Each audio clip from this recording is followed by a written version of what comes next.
안녕하세요. 저는 진형의 변호사입니다. 저는 일단 제가 이제 저희 서울시 교육위원회 중에서 언론법에 대한 분과를 지금 위원장을 맡고 있습니다. 그래서 오늘 여러분들이 들으시는 모든 언론법에 대한 강의에 대해서 전반적으로 저 또한 함께 강의를 참여하고 또 제가 맡은 이 언론 중재에 대한 절차의 개관과 그에 대한 중요 사례를 제가 조금 말씀을 드리고 여러분들이 함께 도움이 되는 시간이 됐으면 합니다. 제가 사실상 이제 이 언론뿐 아니라 이제 개인적인 인연으로는 이런저런 방송과 또 방송을 통한 미디어에 이런 제가 개인적으로 노출되거나 또는 그 노출되신 분들을 변호하거나 이제 이런 경험이 있다 보니까 저에게 이제 언론법 강의를 맡겨주셨습니다. 네, 그 중에서도 이제 제가 오늘 맡은 분야는 언론 중재 관련된 이 절차인데요. 아마 여러분들께서는 대부분의 경우는 이제 변호사로서 법원에 관련된 이 소송을 통한 분쟁 해결은 익숙하시겠지만 사실은 언론 중재라는 이런 절차에 대해서는 접해보신 분들도 물론 계시겠습니다만 잘 안 접해보셔서 이번 기회에 언론 중재라는 것이 어떤 것인지가 궁금하신 분들도 상당 부분 계실 것이라고 생각합니다. 그래서 저는 오늘은 제가 지금 현재 3년째 언론중재위원을 맡고 있었던 그 경험과 또 저의 경험에서 나온 지식을 가지고 여러분들께 함께 언론중재 전반에 대한 개관을 설명드리고 앞으로 여러분들이 언론중재를 적극적으로 이용하시면 굉장히 요새 소위 말해서 언론, 특히 미디어라는 것이 얼마나 많은 사람들에게 영향을 끼치고 있고 그 영향이나 중요성이 점점 늘고 있다는 것은 아마 다들 아실 것입니다. 그런 상황에 있어서 단순히 법원을 통한 소송의 해결이 아니라 그보다 훨씬 더 강력하고 더 신속하고 사실 또 변호사 입장에 있어서는 모든 사건은 빨리 끝나는 게 좋지요. 언론 중재는 정말 빨리 끝납니다. 그리고 사실상 굉장히 막강한 당사자에게는 언론 보도로 인해서 소위 말해서 자살까지 이를 정도로 굉장히 큰 피해를 당하고 있는 상황이기 때문에 이런 경우를 제대로 잘 해결해 줄 경우 그 사람들에게 매우 큰 만족감을 줄 수 있습니다.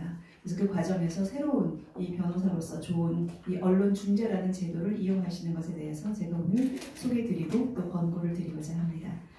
제가 일단 오늘 또 제 책자에 보시면 제가 이 언론 중재 전체에 대한 이 개관 그리고 그 다음에는 중요한 사례 그리고 그 이후에 실제로 신청을 어떤 식으로 하시는지와 그 신청한 이후에 결정은 어떤 식으로 받게 되시는지에 대해 전반적인 내용을 다 강의 안에 담았습니다. 일단 이 내용을 한번 보시면 아마 여러분들이 오늘 이후에 중재, 언론 중재 및 조정 절차에 대한 나름 전문가로서 여러분의 커리어를 쌓으실 수 있을 것이라고 생각합니다. 운영이 첫 번째 내용이 되겠죠. 그래서 첫 번째로는 이 언론 조정 및 중재에 대해서는 관련 법령을 먼저 한번 살펴보겠습니다. 헌법 제21조 모든 분들 다 알고 계시지만 사실은 헌법이 가장 중요하죠. 여기 헌법에 보면은 모든 국민은 언론 출판의 자유를 가진다. 그리고 언론 출판에 대한 허가나 검열은 인정되지 아니한다. 이렇게 나와 있습니다. 또한 4조에 이 언론 중재에 대한 구체적인 내용이 나와 있는데요. 언론 출판은 타인의 명예 권리 또는 이 공중도덕 사유를 침해해서는 아니 되고 만약에 이렇게 침해가 있을 경우는 피해자가 이에 대해서 피해 배상을 청구할 수 있다는 것이 헌법의 근거 법률로 명시적으로 기재되어 있습니다. 이에 대한 이제 하위 법률 바로 언론 중재 및 피해 구제에 대한 법률인데요. 언론의 자유와 독립에 대한 조항이 제3조에 있지만 4조는 그 다음에 있습니다. 언론의 바로 사회적 책임 이 또한 강조되는 것이죠. 모든 것은 권리와 더불어서 책임이 따라야만 그것이 온전한 하나의 체계와 우리 사회의 상식에 입각하는 행동이라고 할 텐데요. 이 4조 언론의 사회적 책임을 보시면 언론의 보도는 공정, 객관적이어야 하고 또한 언론이 인간의 존엄과 가치 존중뿐 아니라 더 중요한 타인의 명예를 훼손하거나 타인의 권리와 공중도덕, 윤리를 침해하여서는 아니 된다라고 나와 있습니다. 만약에 이럴 경우에 있어서는 어떻게 되느냐. 바로 5조에 언론 등에 대한 피해 구제의 원칙이 있는데요. 언론 또한 요새 가장 문제가 되고 있는 소위 인터넷 뉴스 서비스와 인터넷 멀티미디어 방송 이 언론은 타인의 생명 자유는 너무나 당연한 것이고 명예, 즉 대부분의 경우에 있어서 언론의 가장 큰 분쟁은 명예와 사생활의 비밀과 자유, 초상권, 성명권, 음성권, 대화권 이런 것들에 대한 침해가 직접적인 구체적인 분쟁의 부분이 됩니다. 그래서 반드시 언론 등이 이런 부분을 침해한, 즉 인격권 전반이라고 이야기한다면 이런 인격을 침해한다는 경우는 반드시 그 법에 따라서 그 피해를 제일 중요한 게 신속하게 구제하여야 한다입니다. 아시겠지만 사실은 언론이라는 것은 매우 대세적입니다. 그렇기 때문에 한번 언론 보도를 통해서 나가면 심지어 그 국가 내뿐 아니라 전 세계에서 그 사람에 대해서 매우 큰 오해나 그 사람에 대한 명예훼손적 상황이 계속 상존하고 있다는 것이 이 언론 보도로 인한 침해의 특징이기도 합니다. 그렇기 때문에 아무리 좋은 구제책이라 하더라도 우리 일반 소송처럼 1년 가고 6개월 가고 이런 식으로 된다면 사실상 언론 보도로 인한 침해 구제는 사실상 의미가 없어져 버립니다. 그렇기 때문에 반드시 제일 중요한 것은 신속성입니다. 그 신속성을 담보할 수 있는 것이 바로 언론 중재 및 조정 절차입니다. 뒤에서 다시 설명드리겠습니다만 신속한 것은 심지어 언론 중재는 3주 만에 끝나버립니다. 그렇기 때문에 매우 신속하게 이루어질 수 있고 그리고 그 신속성에 있어서 이 피신청인이 대부분 언론사이기 때문에 언론사의 입장에서는 언론 중재계의 어떤 직권 결정을 받으면 언론사에 있어서 매우 큰 불명예스럽고 또 나아가서 방송의 인허가권에 있어서 큰 영향을 받습니다. 그렇기 때문에 사실상 법원의 판결은 소위 말해서 받기도 힘들지만 받아도 항소를 하는 그런 우리가 1심, 2심, 3심을 가지만 언론 중재는 거의 대부분 다 사실상 단심처럼 끝내버릴 수 있습니다. 그러니까 사실상 변호사들 입장에서는 매우 큰 효과적인 칼을 손에 쥐고 있는 것인데 사실상 잘 모르시거나 아니면 그 부분에 대해서 활용을 못하셨던 것인 거지요.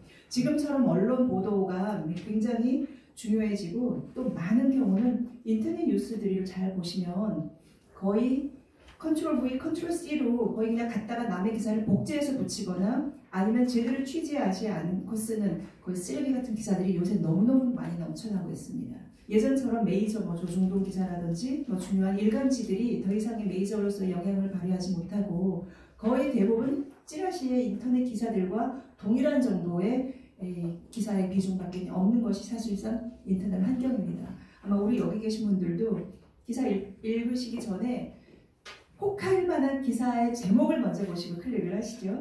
그러다 보면 이게 진짜 이 기사냐 쓰레기냐 이런 기사들도 되게 화나시는 경우가 많이 있으실 텐데 그 기사에 언급된 사람의 입장에서는 그리고 그것이 만약에 틀린 기사이거나 엄청난 오보로 인한 것일 경우라면 이것에 대한 피해 회복은 엄청난 이 본인에게는 진짜 생명을 걸 정도의 그런 중요한 분쟁이 됩니다. 그래서 이 부분을 해결하실 때는 변호사로서는 제가 봤을 때 굉장히 큰 수요가 있는 것이고 그에 대해서 적절한 준비만 하시면 굉장히 짧은 시기에 또 변호사로서의 어떤 수임이나 시장에 있어서도 굉장히 좋은 하나의 방법과 분야가 될 수 있습니다. 그리고 여기서에는 사망한 사람도 여기서의 피해자가 될 수 있습니다. 사망한 지 30년 이내에 타인의 경우에 있어서도 피해자로서 구제를 받을 수 있다라는 것도 함께 알아두시면 좋겠습니다. 타인의 인격권을 침해한 경우에 당연히 피해 배상을 하여야 하고 그에 대한 신속한 구제를 따라야 하는데 문제는 이 인격권의 침해가 언론에 보도가 됐다 하더라도 책임을 묻지 않은 경우가 두 가지가 있습니다. 하나는 피해자의 동의를 얻는 경우. 소위 말해서 이게 노이즈 마케팅 같은 그런 경우입니다. 그런 경우에 있어서는 언론의 사회적 책임은 여기서 명시적으로 있지 않습니다. 두 번째가 매우 중요한데요. 언론 등의 보도가 일단 첫 번째 요건 공익을 위한 것이어야 하고 두 번째 것은 진실했거나 진실하다고 믿는데 정당한 사유가 있었을 경우. 이 두 가지 요건이 충족이 되면 즉 공공의 이익, 두 번째로는 진실했거나 진실하다고 믿을 때 정당한 이유가 있는 경우. 이 경우에 있어서는 언론 보도가 설령 다소 오보 또는 어떤 다소 취재가 미흡했다 하더라도 사실상 사회적 책임에 있어서는 조금 면해지는 경우가 있지만 실제로 이런 경우에 대해서는 어떻게 처리되는지는 뒤에 제가 구체적 사례를 통해서 다시 설명드리겠습니다.